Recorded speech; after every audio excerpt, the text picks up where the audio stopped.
उपराष्ट्रपति जगदीप धनखड़ पहुंचे शिमला। राजभवन में ठहरेंगे उपराष्ट्रपति जगदीप धनखड़। सीएम ठाकुर सुखविंदर सिंह सुक्खू ने किया उपराष्ट्रपति का स्वागत। अंतर्राष्ट्रीय शिमला ग्रीष्मोत्सव का समापन समारोह आयोजित। सीएम सुक्खू ने की कार्यक्रम की अध्यक्षता। प्रधानमंत्री नरेंद्र मोदी के नेतृत्व में केंद्र सरकार के 11 साल हुए पूरे। बीजेपी प्रदेश में बड़े पैमाने पर करेगी कार्यक्रम। बीजेपी हर बूथ पर लाएगी 11 पौधे। कांगड़ा में भूकंप आपदा से निपटने के लिए मॉक ड्रिल आयोजित। रिएक्टर स्केल पर दर्शाए गए भूकंप के झटके। और बिलासपुर में धार्मिक पर्यटन को बढ़ावा देने की नई पहल। श्री नैना देवी मंदिर में कमांड सेंटर की शुरुआत।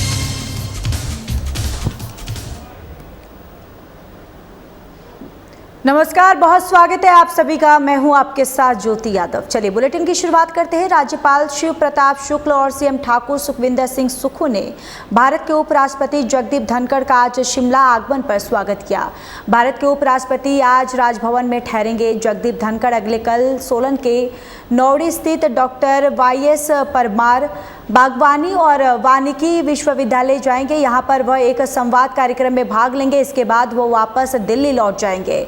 उपराष्ट्रपति की सुरक्षा में 300 जवानों की तैनाती की गई है और उनके स्वागत के लिए उप मुख्यमंत्री मुकेश अग्निहोत्री, लोक निर्माण मंत्री विक्रमादित्य सिंह, विधायक नीरज नैयर, मुख्य सचिव प्रबोध सक्सेना और प्रदेश सरकार अन्य वरिष्ठ अधिकारी भी इस मौके पर मौजूद थे।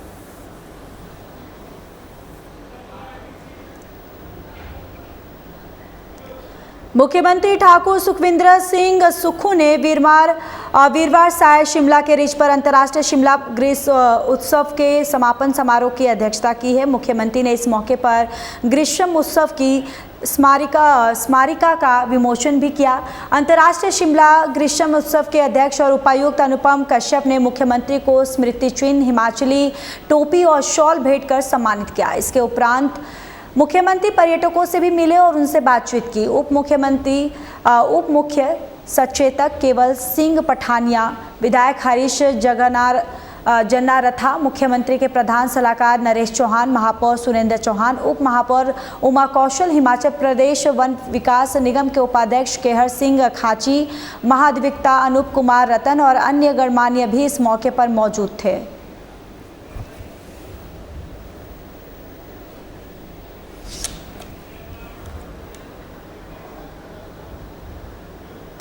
प्रधानमंत्री नरेंद्र मोदी के नेतृत्व में केंद्र सरकार के 11 वर्ष पूरे होने के उपलक्ष्य में बीजेपी प्रदेश भर में जनसंपर्क और जन जागरण अभियान चलाने जा रही है।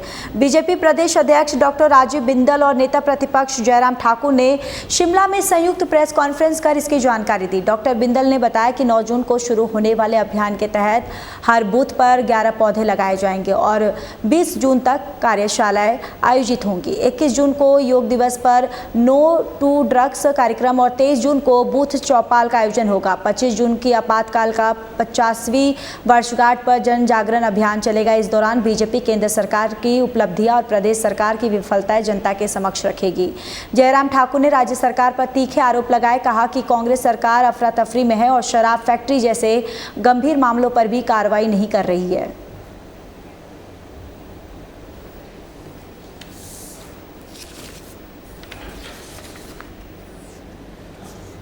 अगले 2 महीने में जून और जुलाई में जो कार्यक्रम लेने वाली है उसके संबंध में आज प्रदेश की एक बड़े स्तर की वर्कशॉप संपन्न हुई। आज विश्व पर्यावरण दिवस है।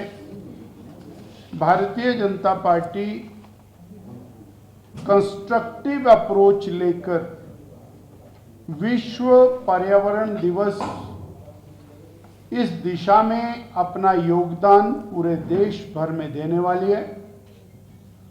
मैं स्मरण कराना चाहूँगा कि गत वर्ष हमने 1 महीना तक एक बूटा माँ के नाम यह अभियान लिया था और ये सर्वश्रेष्ठ अभियान बना, जिसके माध्यम से 1,44,000 पेड़ वो हिमाचल प्रदेश में न केवल लगाए गए, उनकी सुरक्षा करने का काम भी पार्टी के कार्यकर्ताओं ने किया।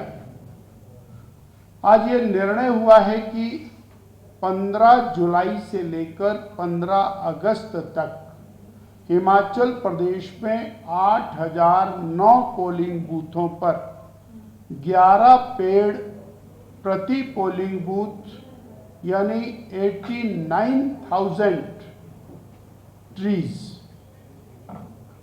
भारतीय जनता पार्टी लगाएगी और उनका रक्षण करेगी।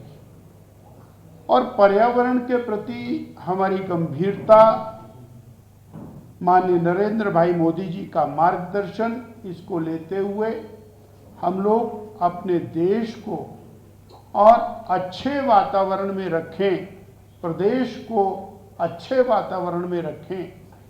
एक बात इसमें मैं आपके माध्यम से कहना चाहूँगा कि पर्यावरण की रक्षा के लिए सरकार को तो आगे आना ही चाहिए, पर सारे समाज को इसमें आगे बढ़ना चाहिए। जो प्रदेश की सरकार ने प्लास्टिक पे प्रतिबंध और कर रखा है, उसकी इम्प्लीमेंटेशन बेहतरीन तरीके से हो, समाज भी उसकी अनुपालना करे और सरकार भी करे, ये आज की आवश्यकता है। हिमाचल प्रदेश में जो कांग्रेस की सरकार 2.5 साल का कार्यकाल उसका पूरा हुआ है और कुछ दिन बचे हैं शायद, लेकिन बहुत अफरा तफरी के माहौल में सरकार चल रही है। स्पष्टता किसी विषय को लेकर के नहीं है, गंभीरता ठहराव सरकार में किसी विषय को लेकर के है ही नहीं। किसी तरह से कुर्सी बची रहे, कुर्सी चलती रहे, सलामत रहे, सरकार चलती रहे, समय निकाल दें, यही एकमात्र लक्ष्य रह गया है। मैं बहुत सारी चीज़ों का जिक्र करूं वो संभव नहीं है, लेकिन मैं आज इतना मैं वर्तमान सरकार से पूछना चाहता हूं कि कानून व्यवस्था का हाल क्या है प्रदेश भर में। विमल नेगी की मृत्यु, मुझे लगता है कि उनके लिए ये विषय है कि नहीं है, और विमल नेगी की मृत्यु अगर हुई है, इस बात को मान करके चलना पड़ेगा। अभी वो जांच के दायरे में है, इस बारे में कुछ बहुत टिप्पणी करूं मैं उचित नहीं है, लेकिन अगर उनकी मृत्यु हुई तो उस मृत्यु के पीछे कारण जानने की आवश्यकता है। प्रदेश जानना चाहता है, परिवार जानना चाहता है, और जो सरकार में जो काम करने का तौर तरीका था, सबसे बड़ा कारण उनकी मृत्यु का वही है। जिला कांगड़ा के आदेश पर उपमंडल स्तर पर भूकंप आपदा से निपटने की मॉक ड्रिल का आयोजन किया गया। फतेहपुर उपमंडल के राजकीय वरिष्ठ माध्यमिक पाठशाला में इस ड्रिल के दौरान 8 रिक्टर स्केल तीव्रता के भूकंप के झटके दर्शाए गए, जिससे स्कूल भवन आंशिक रूप से क्षतिग्रस्त हो गया। कई छात्र घायल हुए और कुछ ने प्राथमिक उपचार के दौरान दम तोड़ दिया। स्वास्थ्य विभाग, पुलिस और स्थानीय वॉलंटियर्स ने मिलकर राहत कार्य चलाया। घायल छात्रों को स्ट्रेचर से निकालकर एम्बुलेंस से अस्पताल पहुंचाया गया और इस ड्रिल में स्वास्थ्य, राजस्व विभाग, शिक्षक और अन्य विभागों के कर्मियों ने भाग लिया। एसडीएम फतेहपुर विश्रुत भारती ने कहा कि सुबह 9 बजे जिला आपदा प्रबंधन कार्यालय से सूचना मिली थी और सभी विभागों ने तत्परता से कार्य किया है। इस दौरान वीडियो सुभाष अत्री, स्वास्थ्य विभाग से गौरव शर्मा और सीडीपीओ अरविंद सिंह सहित कई अधिकारी मौजूद रहे।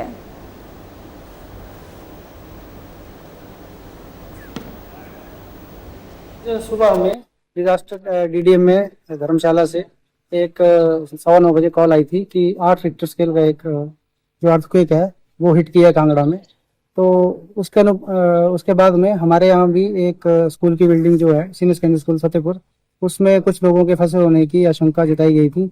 उसको उन बच्चों को, उन लोगों को बाहर निकालने के लिए यहाँ पे हम आए हुए थे और उन सभी को रेस्क्यू करके उनका ट्रीटमेंट करके उनको हॉस्पिटल भेज दिया गया है। और रिलीफ कैंप एस्टेब्लिश किया गया है, स्टेजिंग एरिया एस्टेब्लिश किया गया है, आईसी पोस्ट जो भी डिजास्टर के अकॉर्डिंग होती है उस पर कार्य किया गया है और सभी लोगों का बचाव कार्य किया गया है। सुबह में जिलाधीश बिलासपुर राहुल कुमार ने विश्व विख्यात शक्तिपीठ श्री नैना देवी मंदिर में इंटीग्रेटेड कमांड और कंट्रोल सेंटर का शुभारंभ किया। इस अवसर पर मंदिर न्यास के अध्यक्ष एसडीएम धर्मपाल भी मौजूद रहे। यह सेंटर नवरात्र और अन्य भीड़भाड़ वाले दिनों में ट्रैफिक और भीड़ नियंत्रण के लिए कारगर रहेगा। सेंटर में मेला मजिस्ट्रेट, पुलिस और न्यास अधिकारी एक ही स्थान से पूरे परिसर की निगरानी कर सकेंगे। और राहुल कुमार ने बताया कि सिस्टम ऑडियो वीडियो से सुसज्जित होगा और जिससे आपात स्थिति में तुरंत प्रक्रिया दी जा सकेगी। मंदिर परिसर और कोलावाला टोबा तक 100 से अधिक कैमरे लगाए हुए हैं और जिन्हें मोबाइल से भी जोड़ा जाएगा। बस अड्डा तक टीवी स्क्रीन पर दर्शन और सूचनाएं प्रसारित होंगी और साथ ही ऑडियो सिस्टम में 24 घंटे भजन चलते रहेंगे। ये कदम मंदिर में सुरक्षा प्रबंधन और धार्मिक पर्यटन को बढ़ावा देने की दिशा में एक सराहनीय प्रयास है।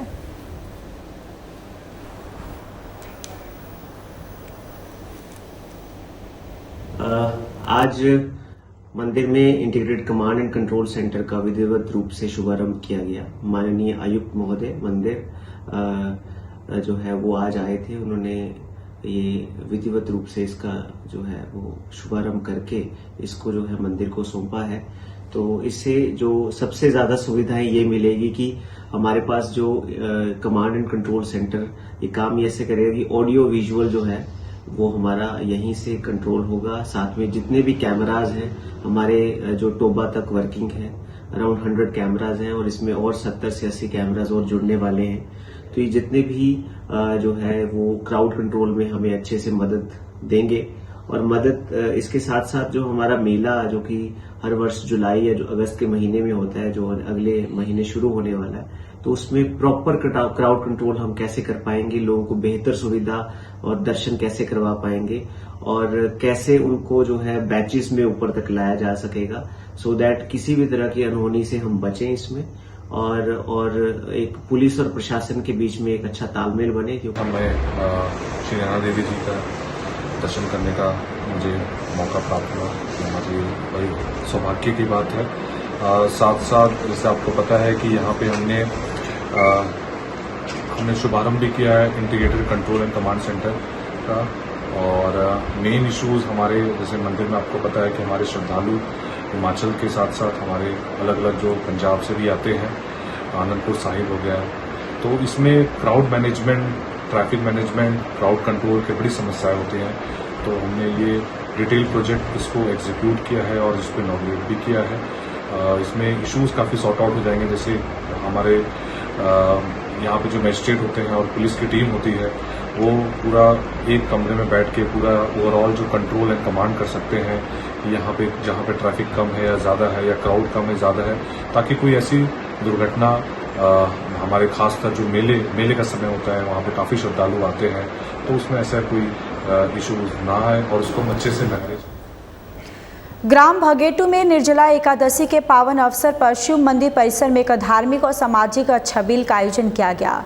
इस आयोजन में ग्रामीणों ने मिलकर आने जाने वाले राहगीरों को मीठा पानी पिलाया और तरबूज वितरित किए। यह परंपरा हर वर्ष की भांति इस वर्ष भी श्रद्धा और सेवा भाव के साथ निभाई गई। कृतिका ठाकुर ने जानकारी देते हुए बताया कि यह सेवा शिव मंदिर में प्रत्येक वर्ष निर्जला एकादशी के अवसर पर की जाती है ताकि गर्मी में राहगीरों को राहत मिले और पुण्य का अवसर भी प्राप्त हो। इस आयोजन में विशेष रूप से गांव की व्हीलचेयर क्रिकेट टीम के संयोजक राजन कुमार, विपिन कुमार, ध्यान सिंह, आदित्य ठाकुर, अंशुल ठाकुर के साथ साथ सागरी देवी, सुगना देवी, अंजना देवी, मीनाक्षी, सब्बू, सरगम, शगुन गौरी, महक, आयु इत्यादि ग्रामीणों ने बढ़ चढ़कर भाग लिया और अपना सहयोग प्रदान किया। इस मौके ने न केवल धार्मिक भावना को सुदृढ़ किया है बल्कि सामाजिक एकता और सेवा भाव की भी मिसाल पेश की है।